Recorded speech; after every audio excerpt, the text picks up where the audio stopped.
ವಿಮೋಚನಾ ಕಾಂಡ ಅಧ್ಯಾಯ 4. ಆಗ ಮೋಶೆ ಉತ್ತರ ನೀಡಿ, ಆಲಿಸಬೇಕು. ಆ ಜನರು ನನ್ನನ್ನು ನಂಬದೆ ನನ್ನ ಮಾತಿಗೆ ಕಿವಿಗೊಡದೆ ಹೋಗಬಹುದು. ಸರ್ವೇಶ್ವರ ಸ್ವಾಮಿ ನಿನಗೆ ಕಾಣಿಸಿಕೊಂಡದ್ದೇ ಇಲ್ಲ ಎಂದು ಹೇಳಬಹುದು ಎಂದನು. ಅದಕ್ಕೆ ಸರ್ವೇಶ್ವರ ಅವನನ್ನು, ನಿನ್ನ ಕೈಯಲ್ಲಿರುವುದೇನು ಎಂದು ಕೇಳಿದರು. ಅವನು, ಇದು ಕೋಲು ಎಂದನು. ಸರ್ವೇಶ್ವರ ಅವನಿಗೆ, ಅದನ್ನು ನೆಲದಲ್ಲಿ ಬಿಸಾಡು ಎಂದರು. ನೆಲದಲ್ಲಿ ಬಿಸಾಡುತ್ತಲೇ ಅದು ಹಾವಾಯಿತು. ಅದನ್ನು ಕಂಡ ಮೋಶೆ ಭಯಪಟ್ಟು ಓಡಿ ಹೋದನು. ಸರ್ವೇಶ್ವರ ಅವನಿಗೆ, ಕೈ ಚಾಚಿ ಅದರ ಬಾಲವನ್ನು ಹಿಡಿ ಎಂದರು. ಅಂತೆ ಹಿಡಿದಾಗ ಅದು ಕೋಲಾಯಿತು. ಆಗ ಸರ್ವೇಶ್ವರ ಅವನಿಗೆ, ಇದರಿಂದ ಆ ಜನರು ತಮ್ಮ ಪೂರ್ವಜರಾದ ಅಬ್ರಹಾಮ, ಈಸಾಕ ಹಾಗೂ ಯಾಕೋಬರ ದೇವರಾಗಿರುವ ಸರ್ವೇಶ್ವರ ನಿನಗೆ ಕಾಣಿಸಿದ್ದು ನಿಜ ಎಂಬುದನ್ನು ನಂಬುವರು ಎಂದು ಹೇಳಿದರು. ಮತ್ತೆ ಸರ್ವೇಶ್ವರ ಅವನಿಗೆ, ನಿನ್ನ ಕೈಯನ್ನು ನಿನ್ನ ಉಡುಗೆಯಲ್ಲಿ ಇಟ್ಟುಕೋ ಎಂದರು. ಅಂತೆಯೇ ಉಡುಗೆಯಲ್ಲಿ ಇಟ್ಟು ಹೊರಗೆ ತೆಗೆದಾಗ ಅವನ ಕೈ ತೊನ್ನು ಹತ್ತಿ ಹಿಮದಂತೆ ಬೆಳ್ಳಗಾಗಿತ್ತು. ಸರ್ವೇಶ್ವರ ಅವನಿಗೆ, ನಿನ್ನ ಕೈಯನ್ನು ತಿರುಗಿ ಉಡುಗೆಯಲ್ಲಿ ಸೇರಿಸು ಎಂದು ಹೇಳಿದರು. ಹಾಗೆ ಅವನು ಅದನ್ನು ಉಡುಗೆಯಲ್ಲಿ ಸೇರಿಸಿದನು. ಬಳಿಕ ತೆಗೆದು ನೋಡಿದಾಗ ಅದು ಉಳಿದ ಮೈಯಂತೆಯೇ ಆಗಿತ್ತು. ಆಗ ಸರ್ವೇಶ್ವರ ಅವನಿಗೆ, ಆ ಜನರು ನಿನ್ನನ್ನು ನಂಬದೆ ಮೊದಲನೆಯ ಸೂಚಕ ಕಾರ್ಯವನ್ನು ಅರ್ಥ ಮಾಡಿಕೊಳ್ಳದೆ ಹೋದರೂ ಎರಡನೆಯದನ್ನು ಅರ್ಥ ಮಾಡಿಕೊಂಡು ನಂಬುವರು. ಈ ಎರಡು ಸೂಚಕ ಕಾರ್ಯಗಳನ್ನು ಅವರು ಮನಸ್ಸಿಗೆ ತಂದುಕೊಳ್ಳದೆ ಹಾಗೂ ನಿನ್ನ ಮಾತನ್ನು ನಂಬದೇ ಹೋದರೆ, ನೀನು ನೈಲ್ ನದಿಯಿಂದ ನೀರನ್ನು ತೆಗೆದುಕೊಂಡು ಒಣ ನೆಲದ ಮೇಲೆ ಸುರಿ. ಆಗ ನೆಲದಲ್ಲಿ ಸುರಿದ ನೀರು ರಕ್ತವಾಗುವುದು ಎಂದು ಹೇಳಿದರು. ಆದರೆ ಮೋಶೆ ಸರ್ವೇಶ್ವರನಿಗೆ, ಸ್ವಾಮಿ, ನಾನು ವಾಕ್ಚಾತುರ್ಯ ಇಲ್ಲದವನು. ಮೊದಲಿನಿಂದಲೂ ಹಾಗೂ ತಾವು ನಿಮ್ಮ ದಾಸನ ಸಂಗಡ ಮಾತನಾಡಿದ ಮೇಲೆಯೂ ಹಾಗೇ ಇದ್ದೇನೆ. ನನ್ನ ಮಾತು ತೊದಲು, ನನ್ನ ನಾಲಿಗೆ ಮಂದ ಎಂದನು. ಅದಕ್ಕೆ ಸರ್ವೇಶ್ವರ, ಮನುಷ್ಯರಿಗೆ ಬಾಯಿ ಕೊಟ್ಟವರು ಯಾರು? ಒಬ್ಬನು ಮೂಕನಾಗಿ, ಮತ್ತೊಬ್ಬನನ್ನು ಕಿವುಡನಾಗಿ, ಇನ್ನೊಬ್ಬನನ್ನು ಕಣ್ಣುಳ್ಳವನಾಗಿ, ಮಗದೊಬ್ಬನನ್ನು ಕಣ್ಣಿಲ್ಲದವನಾಗಿ ಇಡುವವರು ಯಾರು? ಸರ್ವೇಶ್ವರನಾಗಿರುವ ನಾನೇ ಅಲ್ಲವೇ? ಆದುದರಿಂದ ಈಗಲೇ ಹೊರಡು, ನಿನ್ನ ಬಾಯಲ್ಲಿ ನಾನೇ ಇರುವೆನು.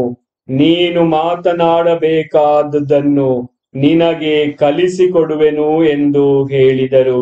ಅದಕ್ಕೆ ಮೋಶೆ, ಸ್ವಾಮಿ, ಈ ಕಾರ್ಯಕ್ಕೆ ತಾವು ಬೇರೊಬ್ಬನನ್ನು ನೇಮಿಸಬೇಕು ಎನ್ನಲು ಸರ್ವೇಶ್ವರ ಅವನ ಮೇಲೆ ಸಿಟ್ಟುಗೊಂಡರು. ಅವನಿಗೆ, ಲೇವಿಯನಾದ ಆರೋನನು ನಿನಗೆ ಅಣ್ಣನಲ್ಲವೇ? ಅವನು ಚೆನ್ನಾಗಿ ಮಾತನಾಡಬಲ್ಲವನೆಂದು ನನಗೆ ಗೊತ್ತಿದೆ. ಇಗೋ, ಅವನೇ ನಿನ್ನನ್ನು ಭೇಟಿಯಾಗಲು ಬರುತ್ತಿದ್ದಾನೆ. ನಿನ್ನನ್ನು ಕಂಡು ಆನಂದಿಸಲಿದ್ದಾನೆ. ನೀನು ಅವನ ಸಂಗಡ ಮಾತನಾಡಿ ಹೇಳಬೇಕಾದ ವಿಷಯವನ್ನು ತಿಳಿಸು. ನಾನು ನಿನಗೂ ಅವನಿಗೂ ಹೇಗೆ ಮಾತನಾಡಬೇಕೆಂದು ತಿಳಿಸಿ ನೀವು ಮಾಡಬೇಕಾದುದನ್ನು ಕಲಿಸುವೆನು. ನಿನ್ನ ಪರವಾಗಿ ಅವನೇ ಆ ಜನರ ಸಂಗಡ ಮಾತನಾಡುವನು. ಅವನು ನಿನಗೆ ಬಾಯಿಯಂತಿರುವನು. ನೀನು ಅವನಿಗೆ ದೇವರಂತೆ ಇರುವೆ. ಈ ಕೋಲನ್ನು ಕೈಯಲ್ಲಿ ತೆಗೆದುಕೊಂಡು ಹೋಗು. ಇದರಿಂದಲೇ ಆ ಸೂಚಕ ಕಾರ್ಯಗಳನ್ನು ಮಾಡುವೆ ಎಂದರು. ಇದಾದ ಮೇಲೆ ಮೋಶೆ ತನ್ನ ಮಾವನಾದ ಇತ್ರೋನನ ಬಳಿಗೆ ಹಿಂದಿರುಗಿ ಬಂದು ನಾನು ಈಜಿಪ್ಟ್ ದೇಶದಲ್ಲಿರುವ ಸ್ವಜನರ ಬಳಿಗೆ ಮರಳಿ ಹೋಗಿ ಅವರು ಜೀವದಿಂದ ಇದ್ದಾರೋ ಇಲ್ಲವೋ ನೋಡುವುದಕ್ಕೆ ಅಪ್ಪಣೆಯಾಗಬೇಕು ಎಂದು ತಿಳಿಸಿದನು. ಇತ್ರೋನನು ಸುಖವಾಗಿ ಹೋಗಿ ಬಾ ಎಂದನು. ಮಿದ್ಯಾನ್ ನಾಡಿನಲ್ಲಿ ಸರ್ವೇಶ್ವರ ಮೋಶೆಗೆ, ನೀನು ಈಜಿಪ್ಟ್ ದೇಶಕ್ಕೆ ಮರಳಿ ಹೋಗು, ನಿನ್ನನ್ನು ಕೊಲ್ಲಬೇಕೆಂದಿದ್ದವರೆಲ್ಲರೂ ಸತ್ತು ಹೋದರು ಎಂದು ತಿಳಿಸಿದರು. ಆದ್ದರಿಂದ ಮೋಶೆ ತನ್ನ ಮಡದಿ ಮಕ್ಕಳನ್ನು ಹೇಸರ ಗದ್ದೆಯ ಮೇಲೆ ಏರಿಸಿಕೊಂಡು ಈಜಿಪ್ಟಿಗೆ ಹೊರಟು ಹೋದನು. ದೇವದಂಡ ಅವನ ಕೈಯಲ್ಲಿತ್ತು. ಸರ್ವೇಶ್ವರ ಮೋಶೆಗೆ ಮತ್ತೆ ಇಂತೆಂದರು, ನೀನು ಈಜಿಪ್ಟಿಗೆ ಮರಳಿದಾಗ ನಾನು ನಿನಗೆ ತೋರಿಸಿಕೊಟ್ಟ ಸೂಚಕ ಕಾರ್ಯಗಳನ್ನೆಲ್ಲ ಫರೋಹ ರಾಜನ ಮುಂದೆ ಮಾಡಿ ತೋರಿಸು. ಆದರೆ ನಾನು ಅವನ ಹೃದಯವನ್ನು ಕಲ್ಲಾಗಿಸುವೆನು, ಅವನು ಇಸ್ರಾಯೇಲರನ್ನು ಹೋಗಗೊಡಿಸುವುದಿಲ್ಲ. ಆಗ ನೀನು ಅವನಿಗೆ ತಿಳಿಸಬೇಕಾದದ್ದು ಸರ್ವೇಶ್ವರನು ಹೇಳುವುದನ್ನು ಕೇಳು. ಇಸ್ರಾಯೇಲ್ ಜನತೆ ನನಗೆ ಮಗನಂತೆ, ಜ್ಯೇಷ್ಠ ಪುತ್ರನಂತಿದೆ. ನನ್ನನ್ನು ಆರಾಧಿಸಲು ನಿನ್ನ ದೇಶದಿಂದ ಹೊರಡುವುದಕ್ಕೆ ಅವನಿಗೆ ಅಪ್ಪಣೆ ಕೊಡು. ಇದಕ್ಕೆ ನೀನು ಒಪ್ಪದೆ ಹೋದರೆ ನಾನು ನಿನ್ನ ಜ್ಯೇಷ್ಠ ಪುತ್ರನನ್ನು ಕೊಲ್ಲುವೆನು. ಈಜಿಪ್ಟಿಗೆ ಹೋಗುವ ದಾರಿಯಲ್ಲಿದ್ದ ಛತ್ರವೊಂದರಲ್ಲಿ ಸರ್ವೇಶ್ವರ ಅವನೆದುರಿಗೆ ಬಂದು ಅವನ ಪ್ರಾಣ ತೆಗೆಯಬೇಕೆಂದಿದ್ದರು. ಆಗ ಚಿಪ್ಪೋರಳು ಕಲ್ಲಿನ ಚೂರಿಯಿಂದ ತನ್ನ ಮಗನಿಗೆ ಸುನ್ನತಿ ಮಾಡಿ ಮೋಶೆಗೆ, ನೀನು ನನಗೆ ರಕ್ತ ಧಾರೆಯಿಂದಾದ ಮದಲಿಂಗ ಎಂದು ಹೇಳಿ ಕತ್ತರಿಸಿದ ಮುಂದೊಗಲನ್ನು ಅವನ ಪಾದಗಳಿಗೆ ಮುಟ್ಟಿಸಿದಳು. ಆಗ ಸರ್ವೇಶ್ವರ ಅವನನ್ನು ಉಳಿಸಿದರು. ಆಕೆ ಸುನ್ನತಿಯ ನಿಮಿತ್ತವೇ ನೀನು ನನಗೆ ರಕ್ತ ಧಾರೆಯಿಂದಾದ ಮದಲಿಂಗ ಎಂದು ಹೇಳಿತು. ಇದಲ್ಲದೆ ಸರ್ವೇಶ್ವರ ಆರೋನನಿಗೆ, ನೀನು ಮೋಶೆಯನ್ನು ಎದುರುಗೊಳ್ಳಲು ಮರುಭೂಮಿಗೆ ತೆರಳು ಎಂದರು. ಅಂತೆಯೇ ಆರೋನನು ಹೋಗಿ ದೇವರ ಬೆಟ್ಟದಲ್ಲಿ ಮೋಶೆಯನ್ನು ಎದುರುಗೊಂಡು ಮುದ್ದಿಟ್ಟನು.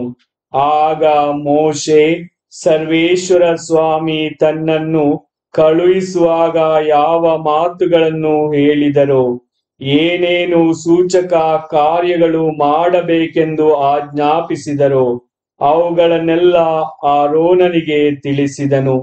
ತರುವಾಯ ಅವರಿಬ್ಬರು ಹೋಗಿ ಇಸ್ರಾಯೇಲರ ಹಿರಿಯರನ್ನೆಲ್ಲ ಕೂಡಿಸಿದರು. ಮೋಶೆಗೆ ಸರ್ವೇಶ್ವರ ಹೇಳಿದ ಮಾತುಗಳನ್ನೆಲ್ಲ ಆರೋನನು ಆ ಜನರಿಗೆ ತಿಳಿಸಿದನು. ಮೋಶೆ ಅವರ ಮುಂದೆ ಆ ಸೂಚಕ ಕಾರ್ಯಗಳನ್ನು ಮಾಡಿದನು. ಜನರು ನಂಬಿದರು. ಸರ್ವೇಶ್ವರ ಸ್ವಾಮಿ ತಮ್ಮನ್ನು ಭೇಟಿ ಮಾಡಿ ತಮ್ಮ ದುರವಸ್ಥೆಯನ್ನು ಮನಸ್ಸಿಗೆ ತಂದುಕೊಂಡಿದ್ದಾರೆಂದು ತಿಳಿದ ಆ ಇಸ್ರಾಯೇಲರು ತಲೆಬಾಗಿ ಆರಾಧಿಸಿದರು. ಪ್ರಭುವಿನ ವಾಕ್ಯ.